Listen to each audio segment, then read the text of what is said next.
Siis jats on varmasti yksi harvoista taidemuodoista, joka on todella universaali. Et mä voin mennä pianisti Argentiinasta ja basisti tulee Etelä-Koreasta ja rumpali Alaskasta ja me pystytään tekemään musiikkia.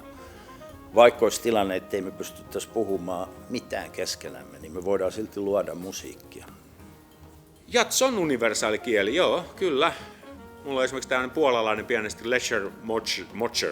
Leszek Moczar, äärimmäisen hiljainen kundi. Mä oon tehnyt 3 levyä sen kanssa jo, tosin live, mutta ei me ole koskaan puhuttu mistään niin kuin verbaalisesti. Sehän on semmoinen niin kuin tyypillinen niin kuin itäblokki-tyyppi, ei puhu mitään, se on niin kuin näkee sillä, että jättäkää rauhaan tätä, mutta sitten kun me aletaan soittaa, niin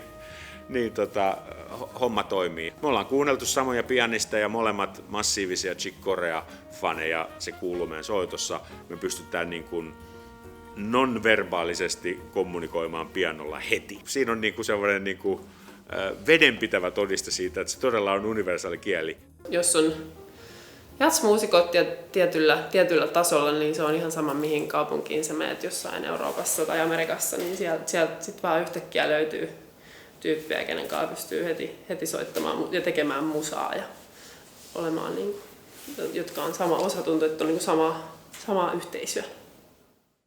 Kielioppi on hyvin paljon lähtöisin Amerikasta, amerikkalaisessa musiikissa, jota muut sitten kansallisuudestaan ja synnyinseudustaan riippumatta haluavat toteuttaa ja sitä kautta löytävät kenties yhteisen kielen.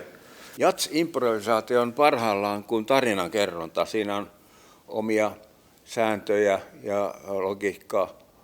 Ja jotkut on hyvin niin kuin omaperäisiä tarinoita, jotkut kertoo saman tarinaan aina uudestaan, jotkut lainaa joltain tarinoita. Tämä universaali kieli tekee sen mahdollista, että minne tahansa, niin meillä on tiettyjä sointukaavoja tai tapoja tehdä, mikä on kaikille yhteistä.